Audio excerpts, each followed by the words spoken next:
Club d'ornithologie du Madawaska est fier de vous présenter la capsule L'oiseau de la semaine à l'antenne de CFAI.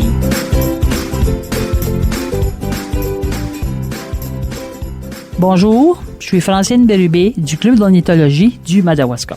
L'oiseau de la semaine cette semaine, c'est le carouge à épaulettes. Le carouge à épaulettes est un des premiers oiseaux que l'on peut apercevoir dans notre région dès la fonte des neiges. Il est abondant partout en Amérique du Nord. C'est un oiseau grégaire, c'est-à-dire qui se déplace en groupe.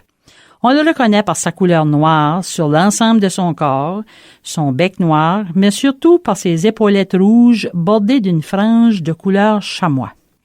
La femelle est plus discrète et sa couleur plutôt brune avec son ventre à rayures foncées, facilement observable, lui permet de mieux se camoufler pour protéger sa couvée qui peut contenir 3 ou 4 œufs.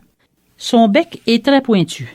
Le carouge à épaulettes mesure entre 18 et 24 cm, donc il est plus petit que le merle d'Amérique. On peut le retrouver du Canada au Costa Rica.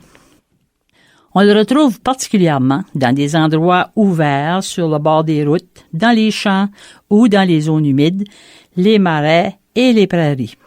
Il est beaucoup plus rare dans les régions où il n'y a pas ce genre d'habitat et surtout s'il n'y a pas de quenouilles. En automne, il se déplace vers le sud des États-Unis et au Mexique.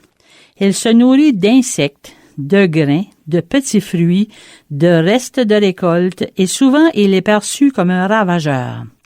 Étant un insectivore, il est par contre très utile à certaines cultures car il aide à contrôler les populations d'insectes dans les champs. On dit qu'il est très territorial et peut intimider les autres animaux et parfois même attaquer des personnes seules qui se promènent trop près de son nid. Ceci s'est produit d'ailleurs à Ottawa, près du Parlement, où des passants se sont fait donner des coups de bec derrière la tête en juin 2015. Il est également une menace pour la sécurité aérienne. Maintenant, voici son chant pour mieux le reconnaître.